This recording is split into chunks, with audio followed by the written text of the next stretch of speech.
iqembu elinezihlalo ezingama-44 ephalamende lizodinga amavoti ongenani angama-201 ukuze siphasiswe lesi siphakamiso salo. Kodwa ke alifuna ukunaba ukuthi lizokwenza kanjani lokhu. Lithi uRamaphosa akakwazi ukuqhubeka aqhuqhubale isikhundla esikhulu kangaka. Absolutely, there will be a motion of no confidence in the current sitting president of South Africa, who is accused of very serious crimes, and his name is Cyril Ramaphosa. No country should ever have a sitting president who is accused of kidnapping, of torturing a domestic worker, of bribery, of money laundering.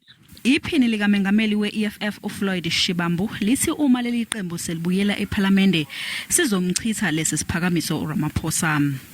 I can tell you now that when we go back to parliament and put a motion of no confidence there, Ramaphosa will not come back alive there.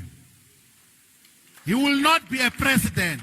I-EFF ilindeleke ukuthi idalule imininingwane yokuthi izokwenza kanjani lokhu. Okwamanje akacaci ukuthi ingabe amanye amaqembu ezombusazwe azoyeseka yini. I-ATM ike yazama ukwenza ukuthi amalungu ephalamende asivotele ngasese lesi siphakamiso. Ihhovisi likaMengameli lenqabile ukuphawula ngalokhu.